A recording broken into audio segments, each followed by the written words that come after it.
Today I'm joined by an actress who understands the vertical frame isn't a limitation, it's a pressure cooker. She knows how to work the inside of a vertical frame where scenes are shot tight, emotions land fast, and there's no room for errors. I'm hoping to unpack some of the magic she brings to vertical dramas and understand how she brings her characters to life. Lottie Guidi, welcome to Verdi Chat with Mads. Thank you for having me. It's a wine night. It's New Year's Eve. We deserve a little glass of wine to chat about the year, honestly.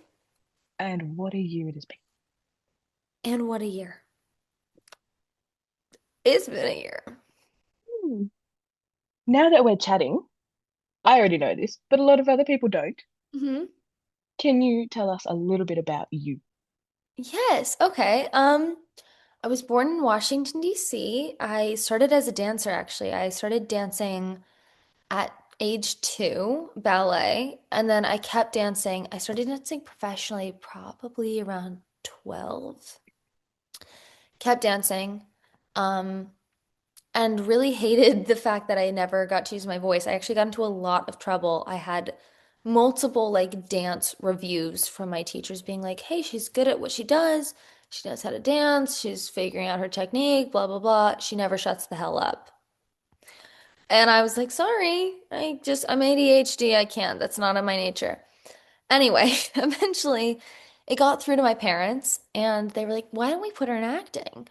And so at age 8, I started acting and fell in love with it. And my mom says, she always says, I saw the look in your eyes when you were on your first set, and I knew we were never getting you back. Like that was it.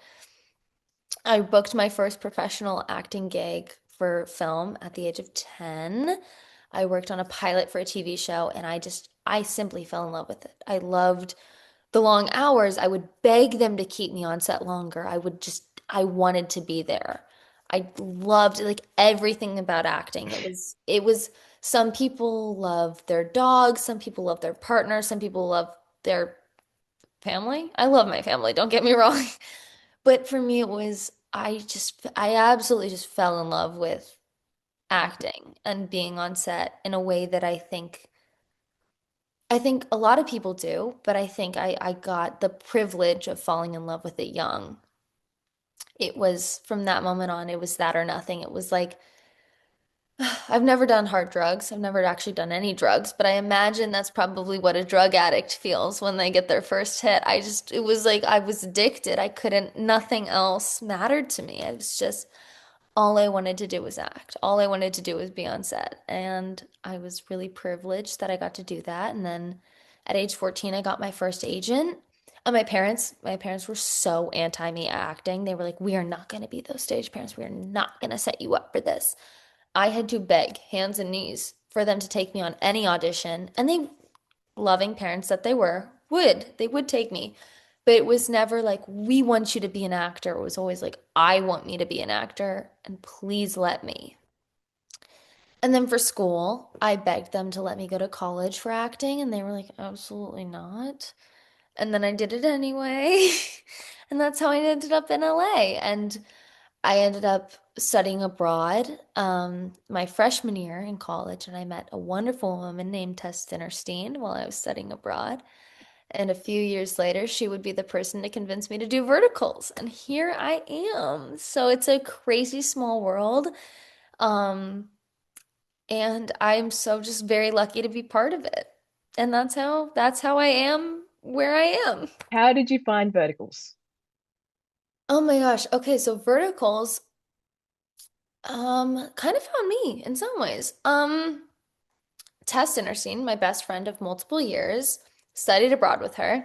We met back in college. She moved out to LA and she told me she was doing these really great projects that let her do narrative work, and they were verticals, and they let her be a character, and they were fun and they were exciting and they were a little bit crazy, but they were mostly fun. And I was still in school at the time because I'm a little bit younger than her, and I was like, what?" And I was very hesitant. I was like, "Oh, that's fun. Um, that's fun." And she told me more about these projects, and I was like, "Oh, that's really great." And I didn't think much of them. I was still in school. All I thought about was like my grades and like what I had to get done to graduate. And Next thing I knew, I was graduating and I moved home for a summer and I got my reel in order and I moved back out here. And Tess was the first person I texted because she's my best friend. And I was like, I miss you. Let's hang out. We hung out. We met up at a bar. She was telling me again about these verticals that she was doing and how much fun she was having doing them. And she said, I think you should just audition for one. This was around October. I said, okay. So I started auditioning for verticals, and then in December, I booked one, and I booked the villain on a candy jar vertical, with Lexi Manintri as the lead. I think it was called Broken. And I Yes, didn't I think much remember of, watching that one. yeah, and that was my first ever vertical, and I had the best time on that set. I had the most fun I'd ever had on a set, and I thought, wow, Tess was right. These are really, really fun. I want to do more of these. And a month later, I booked my first lead, and then I booked my second lead, and then the snowball just kept Down the rolling. And vertical rabbit hole you next thing went. I knew, I was doing verticals. Yeah, and I have had my thing with verticals never came from like being like, oh, I could never do a vertical. It always came from not knowing what they really were. And then I Yeah. did one, and I had the most fun I've ever had in my entire life. And ever since then, verticals have been I have gotten so many amazing experiences. Like, I know some actors who are like, oh, I could never do a vertical or that's not for me.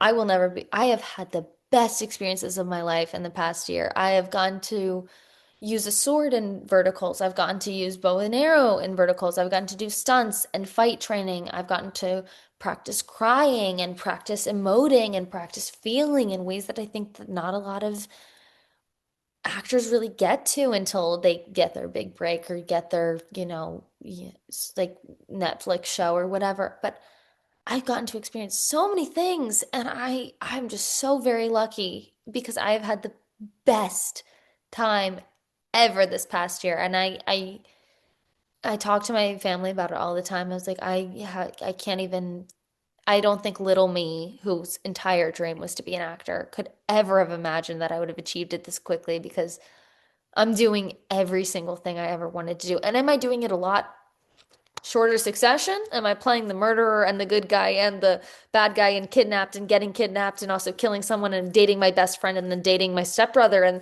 am I doing it all in the same thing? Yes. Did I ever think that would happen? No.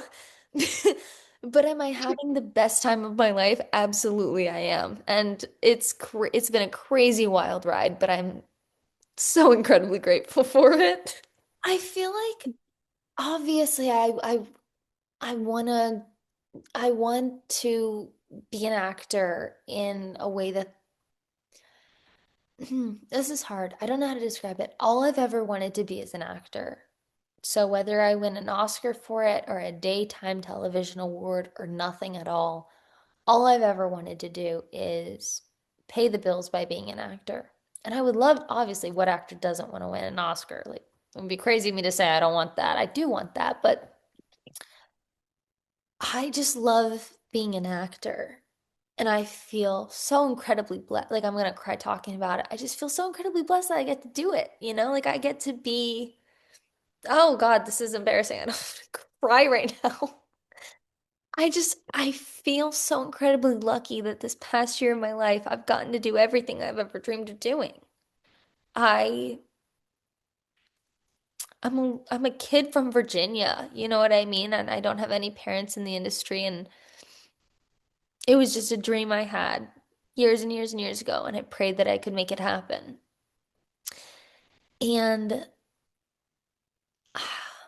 as much as I want to win an Oscar and I want to be something big one day so I can have a platform to talk about all of the things I want to talk about, all I've ever wanted to do was just be the person who makes other people excited or happy or feel something. All I ever wanted to do was be the person that makes other people connect. Because I think that that is such a powerful thing when you connect with stories that you don't have a personal relationship with, but someone else makes you think about them in a different way.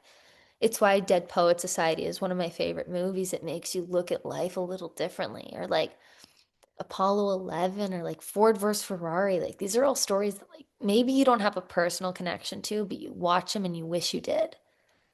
And those are the types of stories I've always wanted to tell. And maybe verticals aren't the end all be all, but I'm out here getting to tell stories. And that's all I've ever wanted to do. So for me, like, yes, people can look down and be like, I want to move on to the next thing. And I hope there's a next thing for me, but I'm in no rush to get there. I'm just really grateful to be where I am.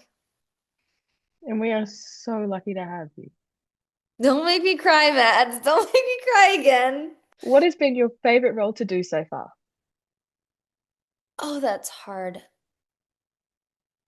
Again, not to get sappy. Every opportunity I've had so far, I have this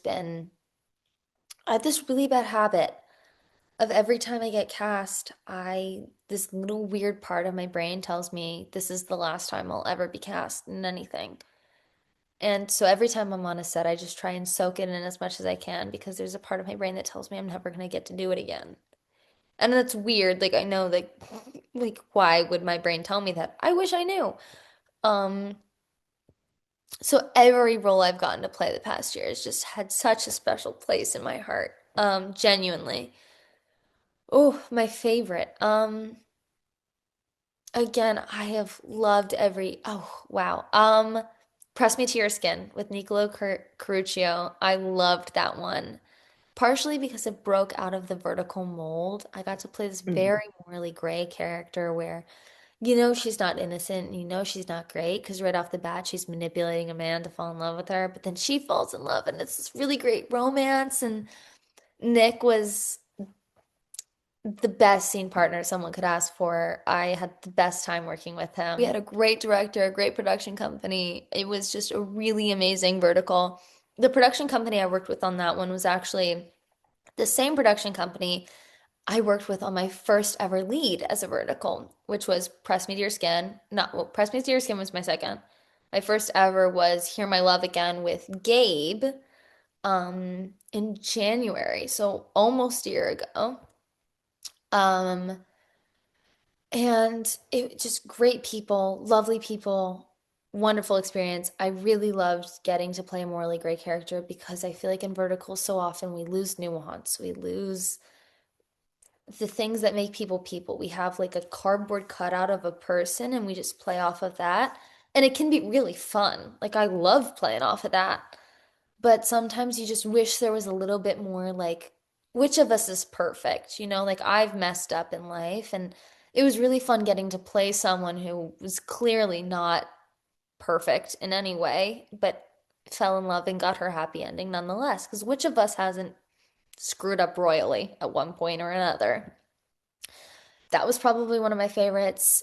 Another one of my favorites, it's not out yet, but it will be by the time you guys are seeing it. Um, Yeah.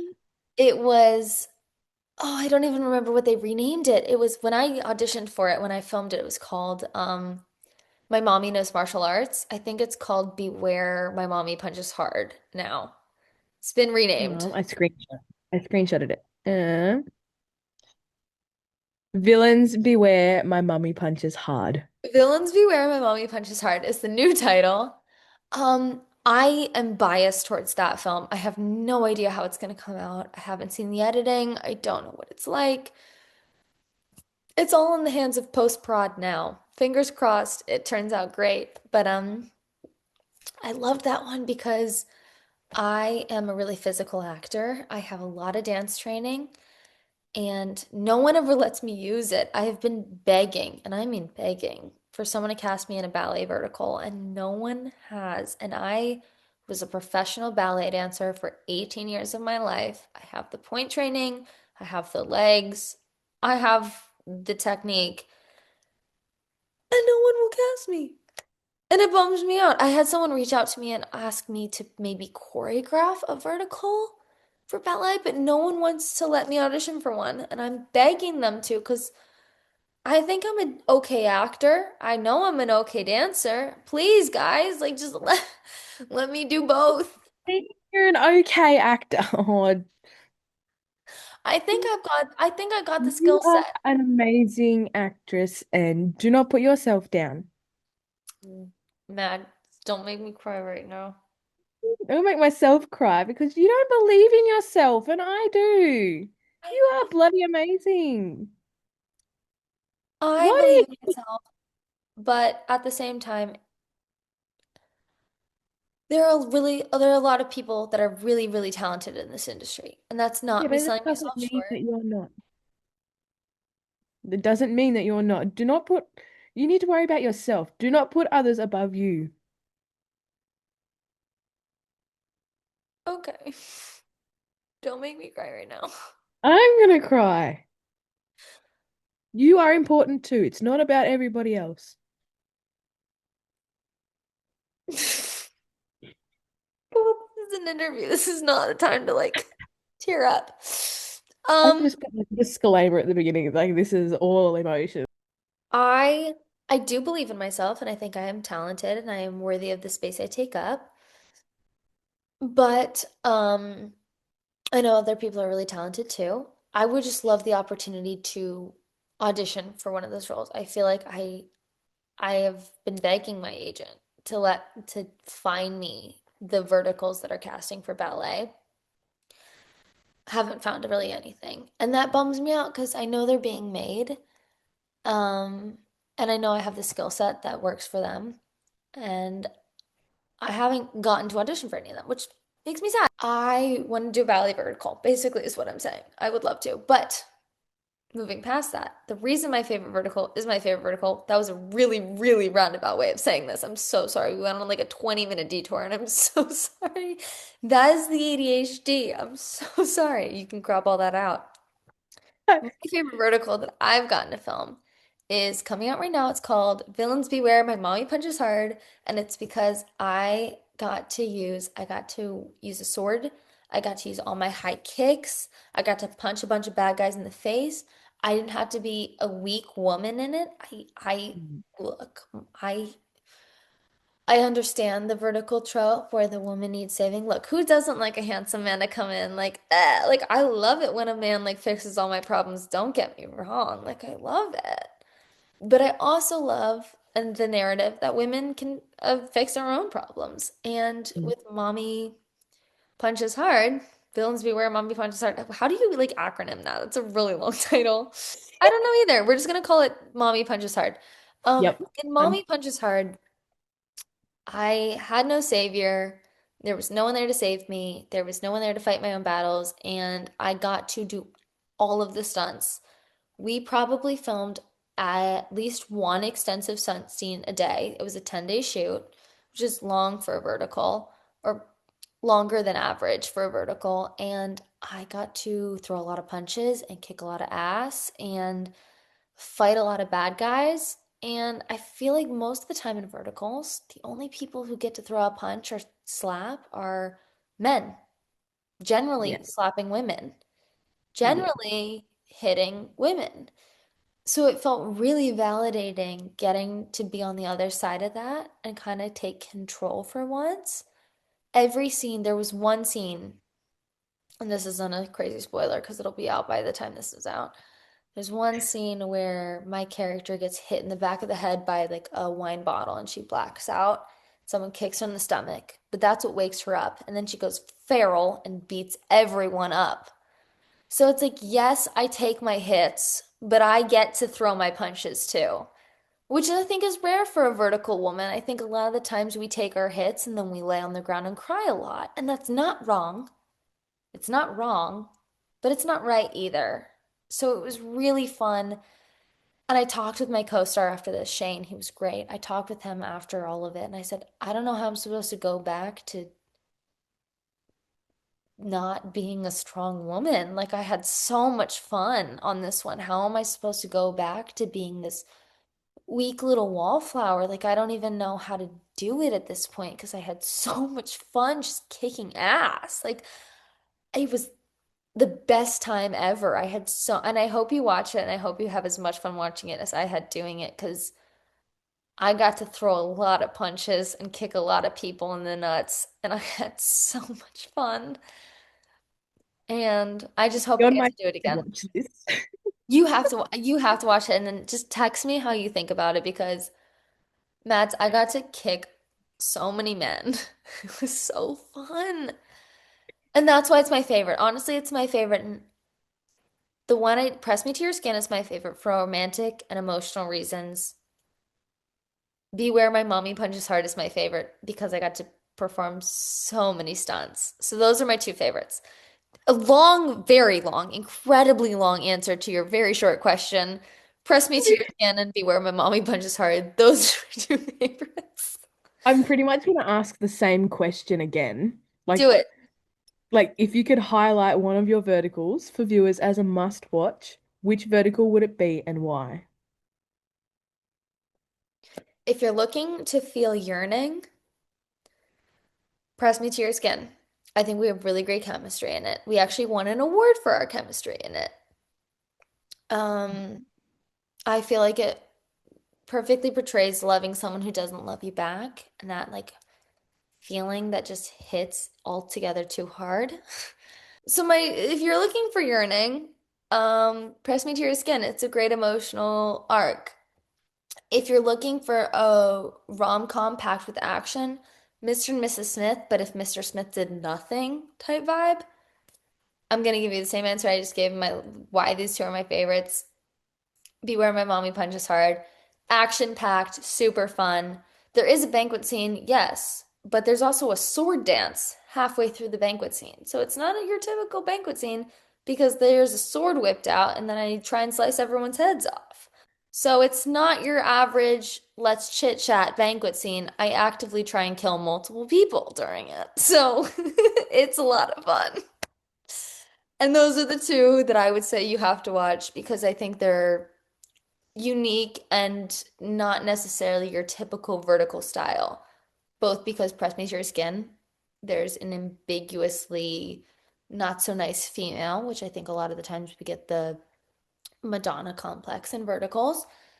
And then with the other one, we get a woman who actually has amnesia and cannot remember who she is for the life of her, but actively tries to kill literally everyone around her at all times. It's really funny to watch, personally, I think. So either of those, I think, is a good choice. Which role do you feel has pushed you the most creatively? Ooh, that's a hard one. Okay. Fun fact about me, when I first started verticals, I could not stand crying in front of people. It actually gave me such bad anxiety, it made me want to cry, which is how I ended up crying in a lot of my first verticals, is the anxiety of having to cry in front of people made me cry because I just hated crying in front of people. So, Lottie. I know, I struggle. This is funny. My mom always jokes. I am the most emotionally avoidant person you'll probably ever meet, which is hilarious that I chose acting as my career because what the hell? You know, like what the hell? Literally, literally. My mom, she always is like, "Oh, it's hilarious that you're an actor because you hate feeling your own emotions." And I'm like, "I do. That's why I feel other people's. I feel them through other people." So I don't have to feel them myself. My roommate in college was like, "Hey, you cried yesterday for like 7 hours on set, right?" And I was like, "Yeah." And she goes, "When was the last time you cried as yourself?" And I said, "Probably like 3 years ago." Sorry. Whoa. I've gotten better. I've gotten better. But no, there's a really long time in my life where I was like, I will not experience emotion unless I'm paid to do it. And that's don't get into that mindset. That's a bad mindset. All this to say, when I went to China to play Thistle in um my Virgin's Christmas Wish, I was not expecting it to be as heavy as it was. I read the script before I flew out there. There's a difference between reading the script and actually being on set and realizing you actually have to live out what the script says. One of the biggest things I think I've realized as an actor is you read a script and you're like, okay, I'm cool with that. And then you go to do it and you're like, oh, this sucks. Like this really sucks. There's a scene in A Virgin's Christmas Wish where Thistle is stripped down to her bathing. She's forced to wear a bathing suit and she's basically publicly humiliated. They pour wine on her head, they smash cake in her face, they write slut on her cheek in red lipstick, and she's basically just publicly humiliated. I really hate doing bullying scenes personally. Um, they're hard for me. I will never do a sexual assault scene. There are boundaries I have in my acting and there are boundaries I have as a person, and that was a really, really hard scene for me. Um, I am not a method actor, but there were moments when we were filming that scene where it felt method because I just couldn't stop crying. It felt really, really real. When you are in a foreign country, so far away from your family and anyone who knows you, and suddenly you're in this very humiliating position and you're crying and there's food on you and you feel out of control and people are making fun of the way you look and how your body's shaped and what you just really what you are as a person. Um, Whether you want to admit it or not, as an actor, you feel that. And I like to say that I'm just a really great actor and I could just bring those emotions up. But at the end of the day, it's like, no, those are hard scenes to film. I think a lot of the times we write off the bullying scenes and we pretend that they just don't affect you as an actor. I think any good actor is affected by them. Um, I had a really hard time with those scenes, for sure. I, um, those were hard scenes for me to film. It felt too close to home in a lot of ways. And I didn't like them. To be completely honest with you, I didn't have fun filming those. So those are the ones I think I pushed myself the most as, because you put yourself in a mindset that's not great and you stick in it for however long it takes to film the scene. And that day we also happened to film the intro to the show, which was another really heavy bullying scene. So it was around 13 hours of just crying nonstop. And it was really hard because I can cry on cue. I can do it without a tear stick, but you get to a point in the day where you're just tired and you don't want to cry anymore and you're already like emotionally worn down. So the only thing you can do is push yourself further and think about worse things than what you're already thinking of. And drawing from those things was really draining. And to hold yourself there for multiple hours, it's about thinking, and not everyone does this, but it's like thinking about worst possible scenario for 12 hours and making yourself believe that worst possible scenario is your life for 12 hours and sitting in it and just letting yourself think that like this is your life now. And it sucks. And I'm really glad I got to do it because I think I got a really great performance and I'm proud of what I did and I'm proud of the work I put out. But it didn't feel good. Like it didn't feel good. I got out of that mindset and I just felt icky. And you do. You just feel icky. And like I just filmed one last month and there was a scene where I almost get assaulted and my ex-boyfriend in the show like starts choking me and I just couldn't stop sobbing in that scene and it wasn't even written in the script that I cry. I just couldn't stop sobbing. 'Cause there's your brain may know it's fake, but your body doesn't.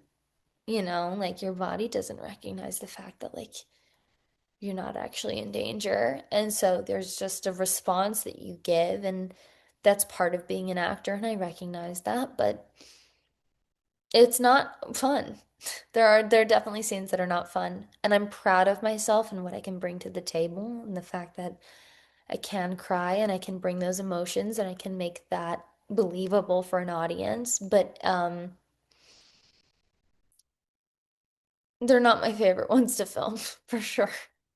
For sure. Um How did you pull yourself out of that rabbit hole?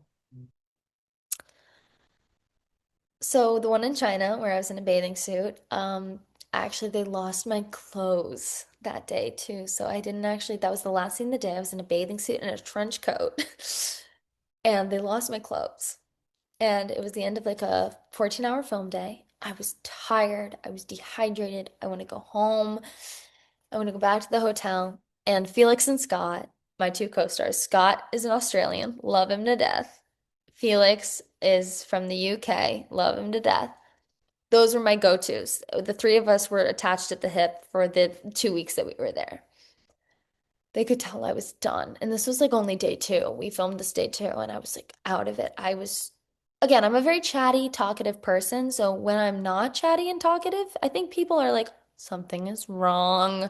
And they're generally right. Something is wrong. If I'm not talking, something is wrong. And they were like, something is wrong. And I wasn't talking and I couldn't find my clothes. And I just started laughing maniacally, like cackling like I was the Joker, like high pitched, like, like that, but for like minutes. And Felix comes up to me and he's like, hey, what's going on? I was like, I I can't find my clothes. And I'm like cackling like I'm on a hard drug. And Felix is like, okay, what do we do? And I was like, I don't know. We can't find my clothes, and I'm in a bathing suit. Isn't that funny? And like tears are still streaming down my face because we just filmed a heavy scene, and I'm crying and cackling like a maniac. And I can see the fear growing in Felix and Scott's eyes. And they go, do you want to go to McDonald's? Because I'm an American, and that's the only thing they can think of to make me stop crying. Fun fact, I have never been to McDonald's in my life until I went to China. And so, but suddenly it worked. It was What? like I've never been to a McDonald's. My parents never let me go growing up. But it worked because I stopped crying and I said, do they have ice cream? Yes, can I have ice cream? And Felix said, yeah, they've got ice cream. I said, take me there. And they called an Uber and we went to McDonald's and I Oh got no. an ice cream sundae. I got an ice cream in a cone. I got one of their ice cream random flavors that they have in China and China alone. I got like three different ice creams, and we sat at the table. And there's a video. I'll send it to you of me in a trench coat and a bikini, sitting in a McDonald's, eating my ice cream sundae. And I felt like a whole new person. And again, I'm in a trench coat and a bikini because they lost my clothes. You managed to lose your And that clothes, was how so. I got out of it. It was truly my co-stars being the kind, lovely, wonderful people that they were to notice that something was wrong and offer to go get me someplace that was going to make me happy, even if it was a McDonald's. And other times it's been the past that I was on, Jake, he walked out to me and he gave me just the biggest hug and he just held me in this hug for like 2 minutes, not asking for anything other than just to sit with me in this hug. And then press me to your skin, the set I was on with Nico, same thing. Actually, this was different. This was when I was still new to crying on cue, and I was having a really hard time getting out of it that day, and I couldn't get out of it. And they all knew I love Hannah Montana. So our makeup artist played Hannah Montana, and Nico started dancing to The Best of Both Worlds. And Nico is a very reserved, not at all outgoing, not like that type person. He is very much calm, chill, collected. He's never gonna. And he started just like dancing around the dressing room, trying to get me in a good mood. And it was the sweetest thing ever. I was genuinely touched because he's not that person at all.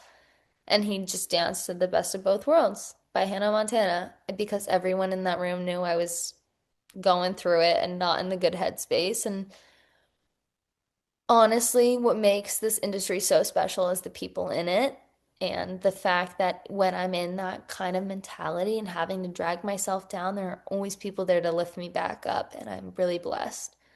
So, long story short, or short story, very long, because I insist on making every short story incredibly long. Um, Essentially, the people who have always brought me out of it are my co-stars. They are the best people ever, and they have my back. And every time I get really down, they're there to remind me that it's only for the moment and that I don't need to stay in it for longer. That's beautiful. I have no words to say. I'm Because like sorry I'm like monologuing at you, Mads. Like I'm sorry I like rant like I'm like, these are like 20 minutes I'm just going. I'm so sorry. I'm so sorry. what is your favorite and least favorite part of being on a vertical set? My favorite part is the community. You meet so many amazing people. You become best friends with your DP and your director and your sound guy and your co-star and your everyone, your villain. You become so close. It feels like a family. You meet so many amazing friends. Like my first ever vertical, or I guess my first ever lead vertical, my second vertical ever. The second AD on that set is one of my best friends to this day. Shout out Tristan if you're watching this. Tristan and I still hang out to this day. Like, you become friends, good friends with these people, and they become like your people. And they last. That set, Tristan, that I met Tristan on, was in January. It's December, and we still hang out probably once to 5 times a month, depending on the month, if we're both in town. Like, you just you meet people that just become your community. And that's what I love about these sets. You really do just meet your people, and it's amazing. Least favorite part about being vertical sets. Bullying scenes. I don't do well with the overly violent or overly bullying scenes. They're really hard on you emotionally and they're really hard on you physically. And look, I love a stunt. I am the first person, if the stunt coordinator is like, "Do you know how to fall?" I'm like, "I know how to fall." I love a slap because I love getting to be used in stunt scenes. If they're like, "Can you do a backflip stunt? Blah, blah, blah. Can you fall this way? Can you do this thing? Can you?" 100%, please use me. I will be there. I trained in rapier, I trained in dagger, I trained in wushu, which is Chinese sword dancing. I trained in I can do ballet, I can do acrobatics. I was a contortionist for a few years. Use me. I want to be used, please. My favorite part. Use me, please. But I hate overly physically violent scenes. There are a few things I won't do. I will never do an abortion scene like where she gets kicked to the point where she loses the baby. I'll never do a scene where she's thrown on the ground and, be kicked multiple times. I won't, the overly graphic, overly bloody scenes, I've gotten too close to them because I read my scripts, don't you worry, but sometimes in production, we change things. It happens in every vertical, but sometimes they change things to make them more graphic, and you can't really say no because it's in the moment, it's the director's vision, it's whatever. But you're standing there and you're thinking, oh God, this is way worse than what I thought it would be. And there's not really a way out. And you just kind of sit there and think, God, this sucks. And those are the scenes I hate. I don't love doing, and if I could never do another graphic hit slap kick scene again, thank the Lord. Thank you, Jesus. I love you. I goodness, because those scenes can be a lot. I don't love the heavy bullying scenes. Least favorite, heavy bullying. Most favorite, anything with stunts. Those are my answers. I feel like you just summed them up perfectly, so I don't even need to like say anything. What's the first thing that you try to understand about your character before anything else? Why I do what I do. When I'm playing the villain, I think it matters more when I play the villain. Because with the hero, it's always obvious why I do what I do. But with the villain, it's you really got to think, why am I the way I am? Because sometimes, I'm gonna be honest, let's think private lessons. My villains suck. They're bad people. But in order to play them, and play them in a way that's accurate and fair to the character, you have to try and justify it. So I think, what has my character been through that this is genuinely how she sees the world? And so it's always what are my given circumstances versus who am I as a character that hasn't been written? Because a lot of the times in verticals, there's no time to write backstory for any of these people. So for me, I give myself a backstory. I think, okay, well, my character, she was raised really rich. For a villain, let's take a villain. Let's say private lessons. Raised really rich, neither of her parents are very present. She doesn't really feel like she has a community, doesn't really feel like she has people who care about her. She takes it out on the people around her. She's had an eating disorder for forever. That's why she hates Riley, because Riley is super cool and super chill and doesn't think about her body like that. And she hates her because she doesn't think about her body like that. And Amanda, my character, the villain, can't stop but all she can think about is herself as how she looks, and she doesn't know how to change that, and blah, blah, blah. And I give them a reason for being the horrible people that they are. Does it make it right? No, 100%. Nothing can make that right. But does it make it right in my character's brain? Yeah. And that's the only reason, that's the only way you can do it as an actor. You have to justify your character's choices as an actor. So that's my whole thing. You just gotta kind of justify what your character does. For me, music. Music and scent is a big thing. I try and pick a different perfume for different characters, and I try and pick songs. I have a playlist called Songs for Set. Most of them are crying songs for when I need to cry, but sometimes I'll add a song for a specific character because I think that character relates to that song a lot. And I'll play it when I need to get into that character.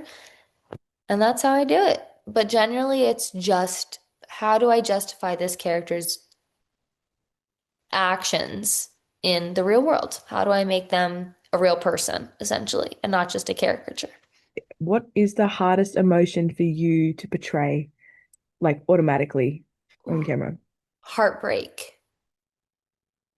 Easily heartbreak. Oh,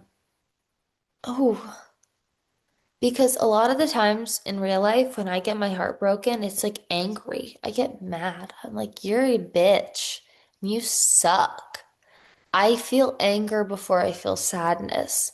So when characters are just right off the bat, just like broken and sad, I have a really hard time just being sad because my first reaction in real life is not sadness. It's no, no, no, no, no, no. You suck. I'm gonna make you know you suck, and then I'm gonna cry alone in my room where no one can see it. So, first off the bat, being just like heartbroken and sad and vulnerability, that alone, I'm like, whoa, why would you ever let someone know that they hurt you? That's crazy. I hate it when men know that they've hurt my feelings. I actually can't stand it. I will do anything in my power to be like, no, you didn't hurt my feelings. And then I'll go cry in the corner for like 12 days, but they'll never know. I hate showing a man emotional vulnerability. So that's my hardest. When I have to be on set and just they're like, he breaks your heart and you start crying. I'm like, I don't hit him. I don't punch him in the face for cheating on me. I just cry. I don't claw his eyes out. Okay. I'm Like I from feel there's Philly. I'm from something more Philly. that we could be doing right now. Like No, literally, I'm like, I, I just, I cry. I just cry. Okay, I can cry, but like, I don't try and kill him first. I don't pepper spray him at least. Are you sure? Okay. I mean, like, sure. Okay, I'll cry. But the immediate response of like not hating him is hard for me because my first response is always like, no, I'm gonna kill you. And I'll cry alone to my sisters that I'm gonna kill you. So whenever they're like, no, she breaks down and she sobs, I'm like, I can do it, but like, there's a step I got to do before that. I got to get ex- angry. Like exactly. I'm like, I don't get to hit him even a little. Like, are we kidding? So those are playing the naive, innocent, I can do. yeah. Playing the dumb girl, Oh boy. I wasn't raised to be dumb. That's hard. I can't be the dumb girl who just cries. I can't. It hurts part of my soul. That's the hardest for me. I can't do it. I can't do it. I mean, I can. I've done it, and I will probably do it again. But those are the hardest. The hardest things for me aren't the crying scenes or the heavy emotional. It's the he cheated on me, so I should hate myself. No, he should hate himself. God, it's 2025. Can we stop letting men get away with shit, please? That's all Amen. I have to say about that. Sorry. Have you ever learned something from a character that you've applied in real life? Absolutely, I have. I played a mom in a vertical recently, and it made me realize how much I think I actually, growing up, I always thought I'd never wanted to have kids, and it made me realize I actually adore children. It was the weirdest thing, and I work with kids. I'm a dance teacher when I'm not on set. I loved having a little daughter. I loved it. I loved having a daughter. I thought it was the cutest. And she would get into trouble on set, and I'd pull her out of it, and she would annoy people on set, and I'd be her guardian, and we would sit together at lunch, and I would chat with her, and she would want to climb trees, and I'd climb trees with her, and then she called me Girly. Her name for me was Girly. And her name for her dad was Fake Dad. And she'd be like, Girly, can you get Fake Dad to catch me? Can you get Fake Dad to catch me if I fall out of the tree? I said, I'll call him. Shane, can you come get Olivia? She wants to jump out of the tree. Shane would come running up and he'd catch her. And it was the cutest thing ever. And I was like, oh my gosh, I love kids. I want to be a mom one day. And I've never thought that. And working with her, I was like, I think I want kids. It was the cutest thing ever. She was adorable. Also Hear My Love Again. I realized that, oh, gosh, I am such a romantic at heart. Like I have that like, oh, I want to punch your lights out mentality, but at the end of the day, I am a romantic. And Hear My Love Again is such a sweet romantic story. It was one of those moments where I was like, oh, I wouldn't mind falling in love. That sounds kind of nice. So I've definitely learned things from my characters. And plus, all my characters have these super cool skills that I get to learn for them. Like, I played Lyra in Rise of Miss Lyra, and she's this Olympic level archer, and I've done archery in my life, which is why I got cast in that role. But she was much better than me, so I had to take some lessons to polish up, and I that was super fun. So I learned how to be a better archer from her. And then in the combat one I have that's coming out tomorrow, I had to use wushu, which is Chinese sword dancing. And did not have that skill down pat. Let me be so completely honest with you. It was more of a I could do and not I can do. And Jen Rose, shout out Jen Rose. If you're watching this, Jennifer Rose, I love you more than words can possibly describe. You are my kiss you. I love her. She's a stunt coordinator and an intimacy coordinator. Most talented woman I've ever met. I'm obsessed with her. Any chance to get to work with her, I will jump at. Love her more than words. She trained me in wushu for that dance role and taught me some really cool, sick shit. And I think the best part about my career is getting to learn things from my characters because I didn't know how to do wushu, but my character did. So Jen taught me and I learned it, and now I'm pretty dang good at it. So there is a lot to learn from your characters if you just open up your mind and do it. And I am the biggest thing I could say about verticals. I am thankful for every single role I've had. It's taught me something else. Every role has taught me something. You can look, scratch everything I just said. Sorry, I've been rambling. I do that a lot.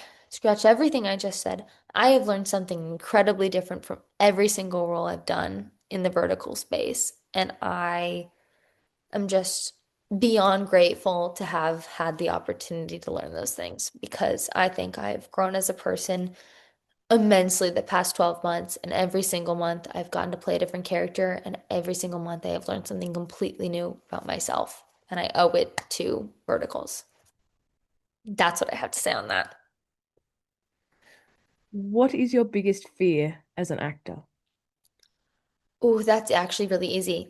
Being inconsistent. I am really afraid that I can give a really great performance on one take and then the next take I won't be able to give anything. It's constantly in my head. Anytime I perform anything, I am scared I'm inconsistent. And I don't think it's true. I've been told it's not true by multiple people, but I am always afraid that I am only capable of giving my best performance once. But yeah, my biggest fear as an actor is that I'm inconsistent. And I hope it's not true, but my biggest fear as an actor is that I am inconsistent and therefore unable to convey the emotions that need to be conveyed to make the audience feel something. I'm pretty sure, as I said in my intro, the emotions land fast. You deliver outstanding performances every single freaking time. So don't ever put yourself down. Thank you. I appreciate that. More than you possibly can know because it is, again, my biggest fear is that I'm inconsistent. So thank you.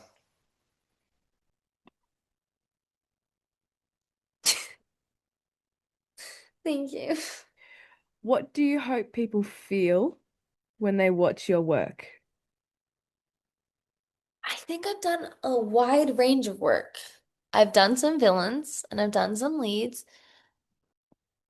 I hope people feel connected. Ultimately, I always just hope they feel connected, whether that's to the story or to me or to the lead if I'm the villain. I hope they feel seen and connected to whatever work I'm portraying because ultimately, at the end of the day, all you want as an actor is for people to relate to what you're doing. You want people to feel what you feel. Even if I'm the villain or the lead, I hope just people feel um, what I feel. And I know some of my villains are absolutely batshit crazy. And if you feel it, I feel probably this is your sign to go to therapy. I love you. Kisses. I should be in therapy too. But I hope people feel connected. I really do. I hope people look at it and they think, um, I see myself there, whether it's the villain or when I'm the lead, and they think, I understand it. And also, I can do better. Because even when you're the lead in these, you deal with a lot of trauma. I think trauma is the number one thing a lot of people in verticals go through. And I think if you can relate to it, I hope you have someone to talk to and you've got someone to go through it with. Because even in the most romantic, wonderful scenarios in these verticals, you've been through a lot. Mhm. And I hope you have someone to talk to about it. I'm lucky. My older sister is a therapist. She's getting her doctorate in psychology. She's super slay. I can just hit her up and Wow. be like, hey, I hate myself. Why is that? And she can fix it with me. Not everyone has that. I hope anyone who watches verticals and sees them can A, identify with the characters and relate to them and feel for them, but B, know that they are beautiful and talented and worthy of all of the good things in life, including love and adoration and yearning and excitement, and that they don't need to live vicariously through the people they see on the screen because they are so worthy of it themselves. That's what I hope people see when they watch Verticals. I hope they watch me and they think, I deserve this and more. I know I do. Amen. Good. That makes me happy. If people watch me and they think I can do that and better, that makes me happy. Because that's what I want. I want the girlies who watch my verticals to think, yeah, he's okay. I can do better. I especially loved you one in is it no. It was Rise of Miss Lyra. That's the archery one, hey. Yeah, I love Mm. that one. I love that one. Holy moly. It was one of my favorites to film, and I know it was long, and I know it kind of dragged at points, but I I was there for the whole story. I loved that one. And I know it's not my most popular one, but I had so much fun with it. I got to train in archery for that, and I was an archer before that, but getting to just hone that skill, so much fun. I had the best. And that one filmed over my birthday actually. So I got to spend my not quite my birthday, but all of the days leading up to my birthday on that set with those people, and it was amazing. It was best thing I could have possibly wished for. It was amazing. That's beautiful. I've been really lucky. I've been really lucky. I There's not a single set that I feel like I love what I do and I'm blessed. I could not say there are not enough words in the vocabulary to say how grateful I am for where I am. I am nothing if not grateful. I will never be a person who's like, oh, I could, whatever, who cares? I'm just happy to be where I am. And I'm happy to keep seeing your face on my screen. So Thank stay you. where you are. That makes me happy as if I can bring people happiness doing what I do. That's all like literally literally all I've ever wanted. All I've ever wanted in my life. It makes me so incredibly happy. Favorite animal. Giraffe. I love that. Giraffe, I will send you photos. I have photos of me from when I was like 2 years old. I was obsessed with, I love giraffes. I had a giraffe headband at one point. I Oh, I would love. beg my parents to take me to safari so I could see giraffe. I love giraffes. I don't know. I think it's because they're tall and I'm not. I don't know what it is. I am obsessed with giraffes. I love them. They're my favorite, easily favorite forever. They've always has been. You want to know what International Draft Day is? I can tell you off the top of my head. International Draft Day is June 21st. Oh my God. Put it in your calendars, guys. Happy International Draft Day. I love giraffes. Anyway, continue. Next question. Love this. Cat person or dog person? Dogs, 100%. But I love cats too. A lot of my best friends have cats. I am slightly allergic to both. My little sister is anaphylactic against cats. We found that out last year when she went on a road trip with the cat, and then her eyes swelled up and she almost died. It was really tragic. She survived though, don't you worry. So did the cats.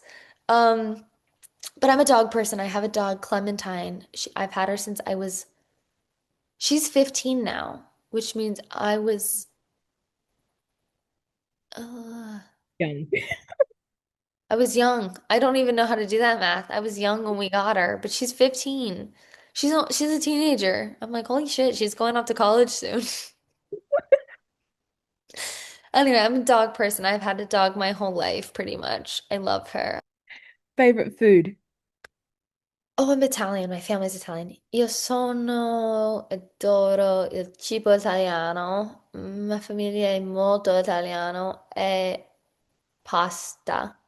Pasta e anche pizza. I love Italian food. I will eat Italian food for probably every meal a day. Okay, fun fact about me. This was June. I was filming The Tudor Trap with Real Short.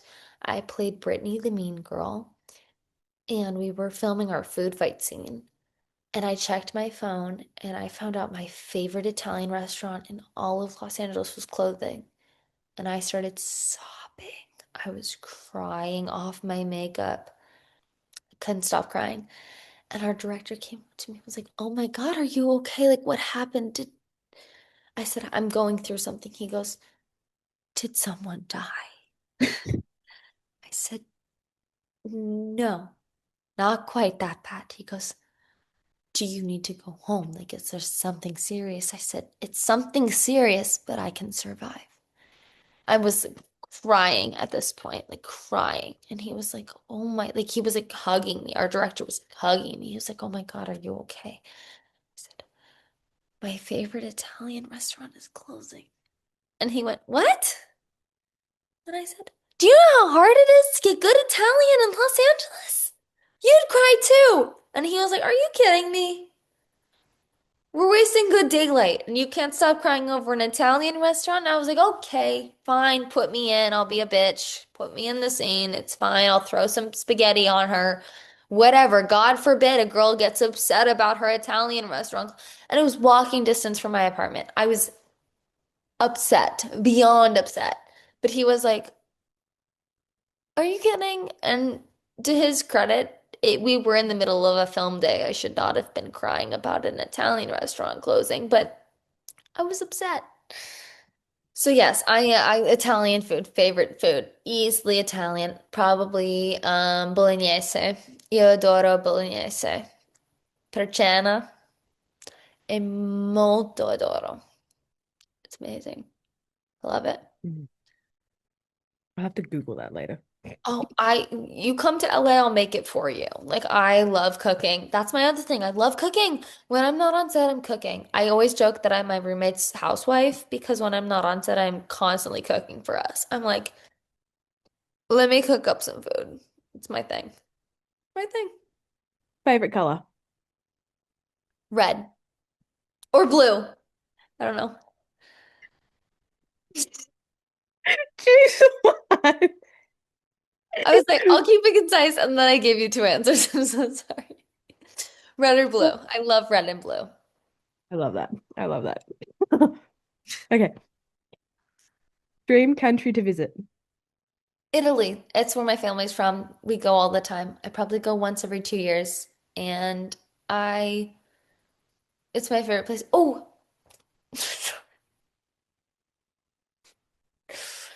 Italy, because I've been there so often and I love it. Or Rome. Growing up, I had an obsession with the Percy Jackson series and loved it. Which also means I would love to go to Greece for more. I went to Greece once. I think I would love to. I want to live there. In an alternate life, I am an anthropologist and I just dig up old bones and I live in Greece. In another life, that's what I I do. love that. If I wasn't an actor, I would be an archaeologist and I would live in Greece and I would just excavate old Roman sites and Grecian sites, and that would be my job. I In love that. another world, that's who I am because I love the ancients, Greek, Roman, and Egyptian. That was my shit growing up. Like in another life, that's what I do. Favorite season. Oh, summer, because I was born in the summer and I like it when it's warm and you can go to the beach. But I also love fall. I love how you hesitated I can't close my mouth. It just keeps talking. Summer and fall. then. Okay. Favorite actor. Oh, that's so hard. Robin Williams, Oh, yep. I'm there. Yep. Done. Favorite movie. Dead Poets Society. You mentioned that before. Yep. Favorite music genre. Um, Alternative pop, probably. Or classics. I really love jazz music. Jazz music makes me feel um calm, which I don't think I experience very often. I'm in for that. Favorite singer and song. Oh, favorite singer right now, Olivia Dean. I'm obsessed with her. I think she's incredible.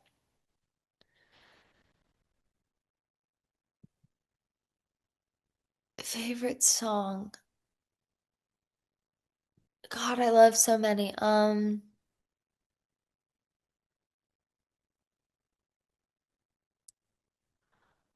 Oh, that's hard. Because I'm torn between like, okay, right now, okay, I'm gonna give you the top song that I've listened to this week. Not my favorite song, but the most listened to of this week is Running Up That Hill by Kate Bush. Because I run a lot and I'm in Virginia right now and there are a lot of hills here. So I keep playing that song because I have to run up that hill. And the only song that motivates me to do so is Running Up That Hill by Kate Bush. I love that. I can't even lie. That's my answer. That's right now, favorite song is Running Up That Hill. It'll probably be different next week, but I stand by it. Running Up That Hill, I am currently I've probably listened to it like 60 times this week. I don't know. Man, It's not my that's favorite song. Like, don't get me wrong, it's not my favorite song. My favorite song right now is probably Echo by Olivia Dean, but like that doesn't matter because the most listened to song is Running Up That Hill because I can't stop listening to it. And I also that's what it's gotta be. I my favorite song changes probably daily. I listen to a lot of music, but Running Up That Hill, done. literally 50 times this week. It's gonna be on my Spotify Wrapped, and I cannot help it. I can't. I was on set the other day and I pulled up and I was blasting Running Up That Hill at like 5:30 in the morning. And our first AD came out and he was like, "Hey, so did you read the email?" I said, There was "What an did email. it was the call sheet that said we had to be quiet in this neighborhood." I was like, Oops. "Who doesn't love Kate Bush? Oh Who doesn't like this song?" my He was God. like, "Okay." But it was fine. Anyway, Running Up That Hill, Kate Bush, favorite song right now. We'll put it on the list because I can't stop listening to it. City life or country life? City, 100%. Biggest pet peeve? When people chew really loudly, I feel, look, my little sister's autistic, so I can say this. I feel the autism tapping on my ear. Why are you chewing like that? Stop, stop, close your mouth. It's fine. I'm fine. Clearly, it's fine. But it's not fine. Close your mouth when you chew. If you don't know how to chew with your mouth closed, don't eat in public. It stresses me out. It stresses me out. Please, please, this is my prayer for all of you out there. Chew with your mouth closed. I can't do it. The sounds. I'm rocking back and forth. I can't do it. The sounds. The stop it. Stop it. Anyway, I'm fine. That's my biggest. Name three things you can't live without. My faith, my family, and my friends. Three F's. FFF. FFF. Describe yourself in 5 words or less, or like a sentence, like, 5 words or no. less. I'm a yapper. You know this, as we've Oh spent boy. how many hours? Oh my God. 5 words or less. Bubbly, Yep. extroverted, Yep. friendly, No. Yeah. Oh, loyal, bubbly, friendly, extroverted, loyal, and hardworking. yeah, you could say that one. There we go. Those are the five ideas. That took me a while. I paused for that last one. I really didn't know where I was going with that. But yeah, hardworking, extroverted, loyal, outgoing, and bubbly. Those are my words. And that is all my questions done. We did it. Made it. But I No, love you so much. Thank you for having me. I had the best time talking with you. I love you. You are beautiful. Thank You you are the so. sweetest human being ever. Thank you for being the kind, genuine soul you are. I Mm. genuinely have loved literally every minute of talking with you. You have been simply the best person. I cannot speak highly enough of this experience. I can't wait to chat again. And if it wasn't New Year's, I would probably keep you on the phone for like 5 more hours. But it is New Year's and I'm not that selfish and you have to go have fun. So I love you. I love you. It's Thank you no, so much. thank you, Mad.